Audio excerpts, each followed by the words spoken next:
Assalamualaikum warahmatullahi wabarakatuh. Selamat pagi dan salam sejahtera bagi kita semua. Kita akan lanjut materi kita mesin revibrasi 2 tentang mesin pendingin bertingkat. Ada beberapa pembahasan yang kita akan bahas di perkuliahan minggu ini. Yang pertama, mesin pendingin bertingkat itu seperti apa, kemudian diagram blok atau diagram dari mesin pendingin bertingkat, kemudian grafik temperatur dan entalpi mesin dingin bertingkat, dan contoh-contoh persoalannya, dan sistem pendingin kaskade. Ini referensi yang saya gunakan. Referensi utamanya kita menggunakan kuliah dasar revibrasi dari Polban Bandung, kemudian ada dari Cengel dan Dinser. Ini mesin pendingin bertingkat, yaitu sebenarnya sistem pendinginan yang memiliki beberapa stage atau beberapa siklus, lebih daripada satu siklus yang banyak digunakan pada suhu yang sangat rendah. Jadi ketika dia tuh menggunakan suhu sangat rendah, kita harus menggunakan double stage atau double siklus.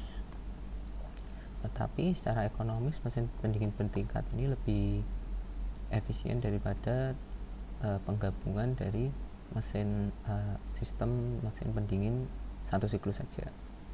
Sebenarnya ada dua jenis yang kita akan bahas, yaitu sistem kaskade dan sistem bertingkat atau multistage. Nah, contohnya dalam kasus freezer, di mana dia membutuhkan kisaran suhu rendah minus 30 derajat Celcius, di mana ketika tekanan yang besar di evaporator dan kondensor itu harus diperlukan, perbedaannya itu sangat tinggi, yang akhirnya kalau ketika dalam satu siklus saja dia tidak bisa mengatasi atau menjalankan siklus tersebut. Tapi beberapa kelemahan yang ada, yaitu adanya penurunan efisiensi kompresi. Jadi pada kompresor efisiensi kompresinya akan menurun. Kemudian ada peningkatan suhu uap, karena efisiensinya turun, akhirnya suhu uap pada zat pendingin dari kompresor akan meningkat, tapi keluarannya tetap. Kemudian adanya konsumsi energi, karena peningkatan suhu tersebut maka berefek kepada konsumsi energi pada saat kompresor itu berjalan, atau peningkatan suhu uap, seperti itu. Jadi ada tiga kelemahan dari kompresi dengan perbedaan mesin pendingin bertingkat. Nah, ini ada diagram blok pH-nya, diagram blok dan diagram pH. Di sini ada beberapa komponen, jadi dua komponen ini dihubungkan. Jadi ada intercooler sebagai pendinginnya, kemudian ada dua kompresor, yaitu di first stage impeller dan second stage impeller. Dari sini ada di antara dua kompresor ini nanti ada yang namanya mixing point atau tempat bercampurnya energi tersebut. Dari diagram blok ini kita mengetahui bahwanya ada diagram pH, di mana di bertingkat ini ditunjukkan pada gambar seperti ini, gambar pH diagramnya seperti ini, atau Muller-nya seperti ini, yang terlihat bertingkat, di mana adanya titik mixing itu berada di titik 3. Di sini ada mixing, kemudian di sini chamber intercoolernya atau chamber tempat bercampurnya pendinginan, seperti itu di sini. Dari diagram tersebut kita tahu bahwa intercooler, tekanan di intercooler itu bisa dihitung dengan cara pada tekanan discharge, akar dari tekanan discharge, dan tekanan section. Jadi tekanan yang masuk dan keluarnya dari kompresor tersebut itu di akar. Kemudian di intercooler ternyata ada terjadi suatu reaksi atau proses, di mana dia itu adanya pencampuran pencampuran beberapa entalpi yang akhirnya pada chamber tersebut ini. Dari pencampuran tersebut kita mengetahui fraksi campuran atau fraksi mixture-nya di sini. Fraksi mixture-nya bisa dihitung dengan H5 aksen dari atas ini, kemudian akan keluar menjadi menuju ke X entalpi kedua dan ke titik poin 8. Jadi di titik 8 dan kedua ini dia masuk 2 atau keluarnya 7 lah, 7 di 6 ini adalah tempat mixingnya. Jadi kita dapatkan rumus, maka X sama dengan H5 aksen min H8 per H7 min H8.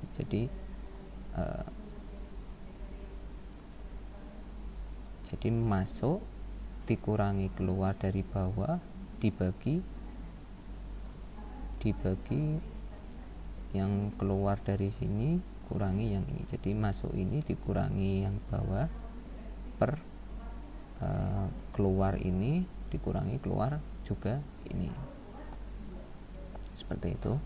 Kemudian pada titik mixing point yang berada di sini, mixing point ketika ada dua kompresor ini, maka dilihatkan bahwa H3 di titik 3 itu terjadi masuknya dari fraksi campuran H7 keluar menjadi H3 dan fraksi campuran H2. Jadi ketika dia masuk sini di hukum kekalahan energi, bahwasanya energi input sama dengan energi output. Ketika energi inputnya itu ada H2 dan H7 dengan jumlah fraksi campurannya seperti ini, dia akan keluar menjadi H3 atau entalpi 3. Maka H3 sama dengan 1 minus X atau fraksi campuran tersebut di entalpi 2 ditambah fraksi campuran H7. Ini hukum kekalahan energi. Ini kemudian kita tahu bahwa ketika kalor diserap di evaporator di sistem multistage ini sama dengan 1 minus X kali H1 min H9. Untuk kerja kompresornya bisa dibaca seperti ini. Jadi campuran H2 min H1 dicampur dulu campurannya ditambah H4 min H3 atau entalpi keempat ke titik 4 dan 3 di kompresor ini. 1, 2, 3, 4. 1, 2 dengan fraksi campurannya ditambah kemurnian pada H4 min H3. Untuk COP-nya seperti biasa, kalor yang diserap dibagi kerja kompresor. Kalau kalor yang diserap seperti ini kita masukkan, kemudian kerja kompresor dengan rumus seperti ini kita masukkan. Tapi biasanya langsung ke hasil dari ini dan dibagi dengan hasil kerja kompresor. Untuk laju aliran refrigeran kita harus mengetahui yang namanya kapasitas refrigerasi. Kapasitas refrigerasi kita harus mengetahuinya, kemudian dibagi dengan kalor yang diserap. Jadi kapasitasnya berapa dibagi kalor yang diserap, seperti itu. Kapasitasnya dari mana? Ketika nanti di evaporator, maka dia akan tahu panas yang dihasilkan itu berapa. Ini salah satu contohnya, yaitu pertama, suatu sistem pendingin kompresi 2 tahap yang beroscilasi di antara batas tekanan antara 0,8 dan 0,14. Jadi yang paling tinggi itu di sini 0,8. Sini ya. Sini 0,8. Kemudian yang paling bawah 0,14 dengan cairan 134A. Kemudian dibatasi oleh intercooler.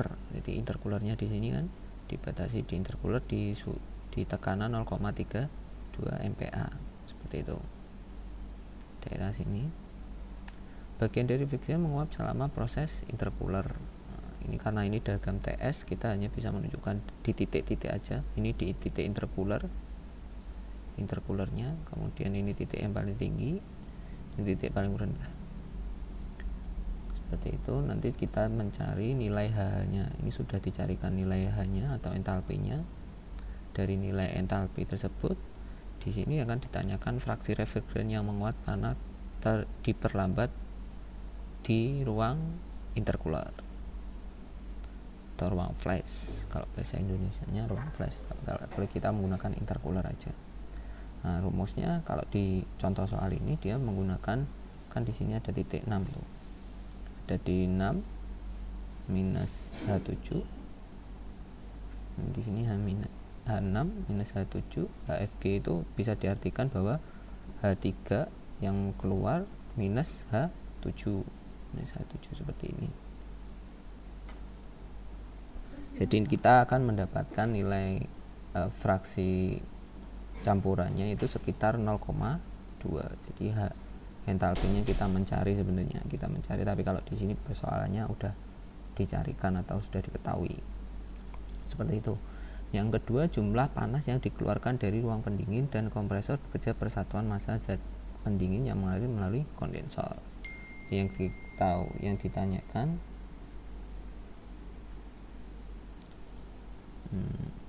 ditanyakan berarti W in, jumlah yang masuk, jumlah masuknya yaitu W kompresor 1 masuk,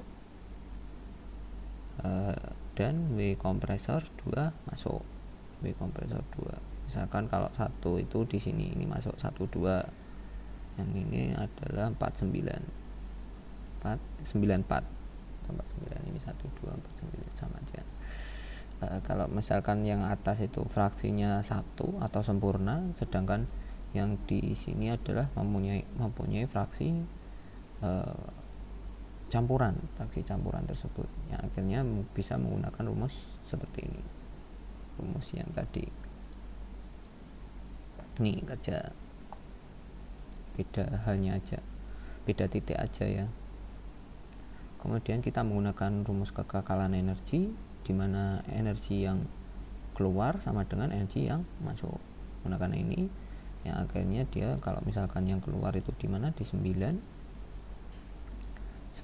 itu di titik sini, maka yang bisa digunakan yaitu campuran dari 3 dan ditambah masuknya 2, ini masuk 2 masuk sini dengan campuran fraksi tadi 1 minus X6 seperti itu. Makanya H9 nya dia mendapatkan 255,13 kJ per kilogram. Dari situ kita bisa mengetahui beberapa nilai dari kinerja kompresor masuk, yaitu sekitar 32,68 dengan menggunakan rumus W kompresor 1 ditambah W kompresor 2 yang masuk, seperti itu. Setelah mengetahui kompresor yang masuk, maka kita bisa mengetahui COP refrigerasinya, atau kalau kalian bilang COP aktual atau COP sebenarnya. COP refrigeratornya sama aja sebenarnya, hanya cara pengucapannya yang beda. Kalau di sini bilangnya COP refrigerator atau refrigerasi sistem mesinnya itu. Nanti ada COP teoritis atau COP Carnot, seperti itu. COPR itu nilainya dari QL, panas yang itunya, panas buangnya itu, yang kita akan tahu dengan rumus ini, 1 minus H1 minus H9.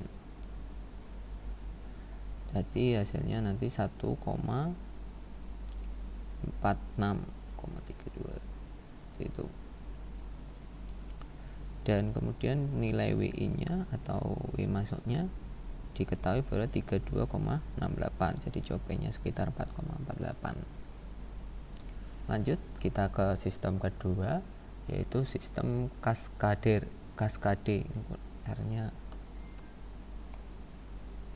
RE nya hilang.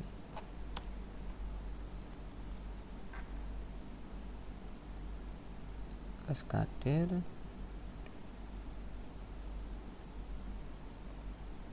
yaitu sistem kaskade ini digunakan ketika suhu kondensasi harus berada di kisaran minus 40. Kalau tadi minus 30 ya, tadi minus 30, Kalau ini lebih bawah lagi, yaitu minus 40 derajat Celcius. Sistem kaskade ada 2 tahap menggunakan 2 sistem pendingin yang terhubung secara seri untuk mencapai suhu lebih rendah lagi, yaitu minus 85 derajat Celcius. Kerugian utama dari sistem ini itu membutuhkan penggunaan sifat campuran bahan pendingin. Jadi penggunaan campuran bahan pendingin ini sangat digunakan ini yang dapat menghasilkan suhu pendinginan yang lebih rendah lagi. Kenapa harus menggunakan perbedaan bahan pendingin? Karena pada stage 1 dan stage 2 kita akan mengetahui pendinginan yang lebih rendah. Kemudian kita mengetahui ada karakteristik dari sistem kaskade ini ketika dia mengalami masalah atau karakteristik yang menjadi titik pengurangan. Jadi yang pertama, kebocoran dalam sistem dapat mempermudah penyebab hilangnya sifat refleksi. Ketika ada sistem yang bocor dari sistem kaskade ini, akan sifat refleksinya akan hilang, tidak akan berguna lagi.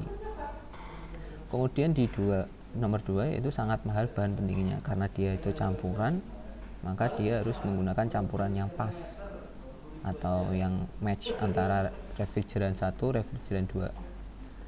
Refrigeran 1 dan refrigeran 2 ini menggunakan campuran-campuran yang harus matching, yang akhirnya dia akan dapat bekerja dalam satu sistem ini. 3, tidak banyak menggunakan sistem.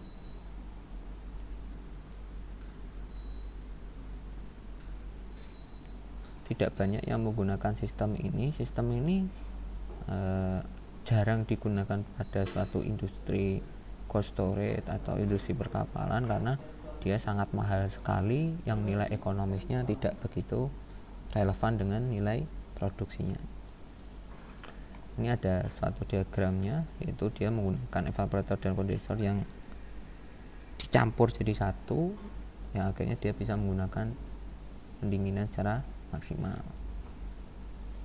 Nilainya apa yang membuat karakteristik ini berbeda, yaitu adanya nilai laju massa per laju massa di siklus A dan siklus B atau siklus 1 dan 2.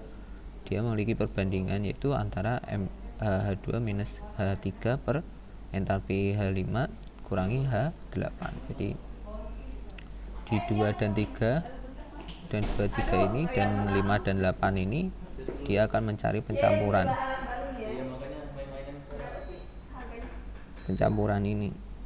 ini berada di massa ini. Kemudian kita mengetahui diagramnya, harusnya diagram pH. Jadi nilainya akan bertingkat seperti ini, seperti tadi itu.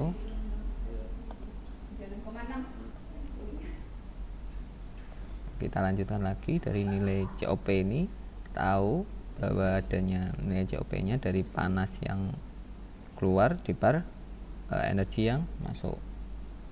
Jadi kita mendapatkan rumus seperti ini.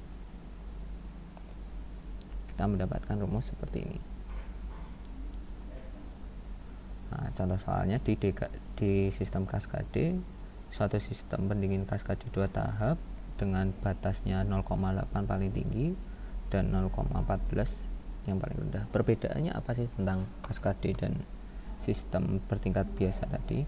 Ternyata pada grafik ini ada selah, dia tidak menggunakan campuran, dia langsung menggunakan prinsip luaran panas yang ada di kondensor yang akan diserap oleh evaporator di sistem A-nya.